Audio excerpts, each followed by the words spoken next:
Estamos aqui com a porta número 10, que é a porta de Mificade. Eu pulei a porta número 8, porque a porta 8 é a porta oriental. E essa porta eu queria deixar por último, porque tem muitas informações que eu queria passar nesse estudo da porta oriental. Então eu vou deixar ela por último. Ela vai ser a última porta que eu vou falar, tá bom? Então eu pulei e fui para a porta de Mificade, que está em Neemias capítulo 3, 31. Diz assim: depois dele reparou Malqui, filho de um ourives, até a casa dos netineus, mercadores, de frente da porta de Mificade, até a câmara dos cantos. Essa porta Mificade é uma porta muito interessante, né? Eu vou pegar um texto aqui para a gente entender o porquê dessa porta. Por exemplo, você pega o livro de Lucas, capítulo 15, né? Ali fala sobre o filho pródigo, né? O que tem a ver o filho pródigo com a porta de Mificade? Quando o filho pródigo ele está longe de casa, e aí ele decide voltar depois de toda a experiência amarga, ruim que ele passou fora do convívio paterno, ele resolve voltar para casa. Em Lucas capítulo 15, a Bíblia fala que o pai, 15 e 20, levantando-se foi para o seu pai. Quando estava longe, viu seu pai, se moveu de íntima compaixão, correndo, lançou o seu pescoço e o beijou.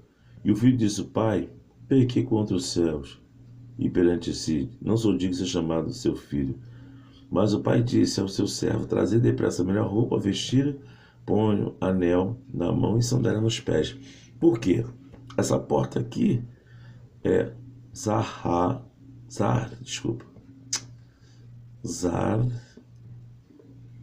Mifkadi.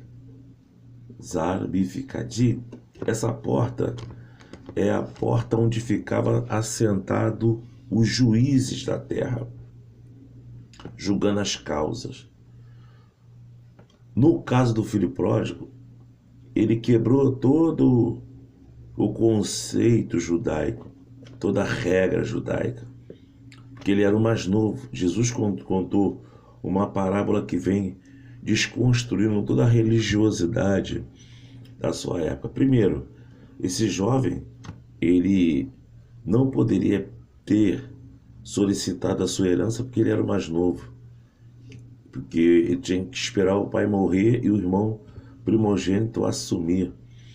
Segundo, ele vai para longe do convívio do pai. Isso não acontece na cultura judaica, né? Os filhos ficam ali perto do pai, né? Se você for estudar mais os costumes antigos, você vê que nas casas antigas tinham suas fábricas, né? Suas carpintarias, né? Era tudo em casa, porque as casas eram protegidas pelo pai e pelo irmão mais velho, pelos irmãos, porque naquela época tinha muitos salteadores, né? E as janelas eram no alto, né? Para proteger as famílias dos salteadores. E algumas casas eram até feitas, até no andar de cima e embaixo, ficavam as fábricas por causa de salteadores, é isso? Então, quando esse filho ele pede a sua herança, ele está quebrando o costume judaico, ele vai para longe, uma terra distante, e ali gasta todo o seu dinheiro dissolutamente, né? E vive érbrio, com fome, malnutrido, mendigando, uma série de fatores. E aí ele resolve voltar para a casa do pai. E a Bíblia fala que de longe o pai está sentado à porta, de longe vê o filho. Por que o pai corre na frente? Porque na cultura judaica, esse filho que saiu do regaço do pai e da mãe, os juízes ficavam na porta para julgar e não ia deixar que esse rapaz chegasse até os pais, sem a intervenção de alguém. Então, por isso que o pai corre na frente e perdoa. O pai corre na frente, porque na cultura judaica ele tinha que ser julgado primeiro. Julgado pelos juízes, para ver se poderia voltar para casa ou não. Mas o pai corre na frente e intervém. Assim também na nossa vida. O inimigo das nossas almas, ele gosta de querer nos acusar de coisa que nós fizemos no passado, que nós erramos, que nós somos imperdoáveis, que nós não merecemos a graça de Deus, o perdão, que nós não merecemos a bondade do Senhor. Mas ele está pronto a chegar na frente. Jesus chegou na frente, morreu na cruz do Calvário, ressuscitou e pagou um alto preço para que nós hoje tenhamos vida e vida de verdade. Então a porta de Mificade era onde ficavam os juízes da terra. E Jesus, que é o supremo juiz, ele está como advogado. A Bíblia fala em 1 João capítulo 2, ele está como advogado, mas um dia ele virá como juiz. Então, o meu conselho é que você volte para casa do Pai, porque ainda dá tempo, que Jesus está aqui para advogar a sua causa, para perdoar.